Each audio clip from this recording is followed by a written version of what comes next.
മനസ്സിൽ ആഗ്രഹിച്ച സ്ഥലത്ത് വെച്ച് ഒന്നായി തീരാൻ പുതിയ തലമുറയിൽപ്പെട്ടവർ അവർ എത്ര റിസ്ക് വേണമെങ്കിലും എടുക്കും, എത്ര കഷ്ടപ്പാട് വേണമെങ്കിലും അവർ സഹിക്കുകയും ചെയ്യും. മനോഹരമായ സ്ഥലത്ത് ഈ വേണ്ടപ്പെട്ടവർ മാത്രമുള്ള ഒരു ചടങ്ങായി വിവാഹ ദിനങ്ങൾ മാറുന്ന കാലമാണിതാ. അങ്ങനെ ഒരു വിവാഹത്തെക്കുറിച്ചാണ് ഇനി പറയാൻ പോകുന്നത്. ഹിമാചൽ പ്രദേശിലെ തണുത്തുറഞ്ഞ മലനിരകളിൽ വിവാഹിതരായ ഗുജറാത്തി ദമ്പതികളാണിപ്പോൾ സോഷ്യൽ മീഡിയയിൽ താരങ്ങളായി നിൽക്കുന്നത്.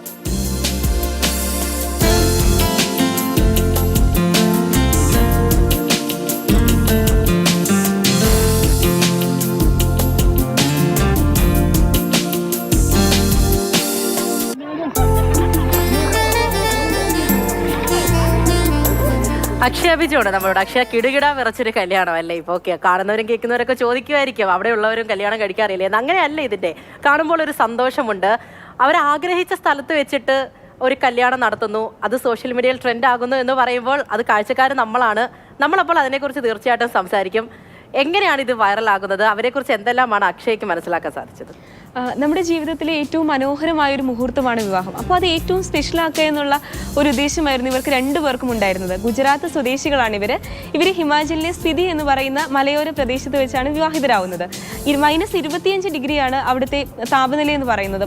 ഐസാണ് എപ്പോഴും, ഹിമപാതത്തിനൊക്കെ സാധ്യതയുള്ള സ്ഥലമാണ്. പക്ഷേ നമ്മളിത് ഇത്രയധികം ശ്രദ്ധിക്കാൻ കാരണം അതിൻ്റെ ആ ഒരു വെറൈറ്റി തന്നെയാണ്. എല്ലാവർക്കും ഇതുപോലുള്ള ആഗ്രഹങ്ങളുണ്ടാവും. ഒരുപക്ഷെ ഇത് കണ്ടപ്പോൾ പൂജയും ചിലപ്പോൾ ചിന്തിച്ചിട്ടുണ്ടാവും, എൻ്റെ കല്യാണവും വേണമെങ്കിൽ ഇങ്ങനെ വെറൈറ്റി ആക്കാമായിരുന്നു എന്നൊക്കെ അല്ലേ. അപ്പോൾ എന്തായാലും വളരെ മനോഹരമായൊരു കാഴ്ച. സോഷ്യൽ മീഡിയയിൽ ഇത് ട്രെൻഡിങ് ആണ്. എല്ലാവരും നിരവധി ഈ ദമ്പതികൾക്ക് ആശംസകളുമായി എത്തുന്നുണ്ട്. അതിൽ ചില പ്രകൃതി സ്നേഹികളൊക്കെ ചോദിക്കുന്നുണ്ട്, ഇതിൻ്റെ സാധനങ്ങളൊക്കെ അവിടെ ഉപേക്ഷിച്ച് പോന്നു, അത് തിരികെ കൊണ്ടുവന്നു എന്നൊക്കെ ചോദിക്കുന്നുണ്ട്. വളരെ തണുപ്പാണ്, നമുക്ക് ആ ദൃശ്യങ്ങളിൽ നിന്ന് തന്നെ വ്യക്തമാണ്. ഗ്ലൗസും പുതപ്പും ഒക്കെ അണിഞ്ഞാണ് വധൂവരന്മാർ നിൽക്കുന്നത്. അതോടൊപ്പം തന്നെ ഈ സ്റ്റേജും കാര്യങ്ങളും ഒക്കെ തയ്യാറാക്കാൻ എത്തിയവരും ഒക്കെ വളരെ കഷ്ടപ്പെട്ടാണ് ഇത് ചെയ്യുന്നത്. ആദ്യമായിട്ടാണ് ഈ പ്രദേശത്ത് വെച്ച് ഇങ്ങനെയൊരു വിവാഹം നടക്കുന്നത്. വളരെ രസകരമായ മനോഹരമായ കാഴ്ച. എന്തായാലും അവരുടെ ജീവിതാവസാനം വരെ നമ്മൾ ഇത്രയും സന്തോഷത്തോടെ പുഞ്ചിരിയോടെ കണ്ടു നിൽക്കുന്ന ഒരു മനോഹര ദൃശ്യം. അപ്പോൾ അവരുടെ ജീവിതാവസാനം വരെ അവർക്ക് ഓർത്ത് സന്തോഷിക്കാൻ പറ്റുന്ന വളരെ മനോഹരമായ നിമിഷങ്ങൾ. അതിങ്ങനെ ആയതുകൊണ്ട് തന്നെയാണ് എക്കാലവും അത് ഓർത്ത് വെക്കപ്പെടുന്നത്. തീർച്ചയായും അത് തന്നെയാണ്. അത് കാണുമ്പോൾ തീർച്ചയായിട്ടും നമുക്കൊരു ആകാംക്ഷ ഉണ്ടാകും, കൗതുകം ഉണ്ടാകും, എങ്ങനെയായിരിക്കും ഇത് ഉൾപ്പെടെയുള്ള കാര്യങ്ങൾ. അതുകൊണ്ടാണ് തത്സമയ റിപ്പോർട്ടിൽ നമ്മൾ അതെടുത്തതല്ലേ. അത്രത്തോളം സന്തോഷം നൽകുന്ന ഒരു ദൃശ്യം കൂടിയാണിത്. ശരി അക്ഷയ.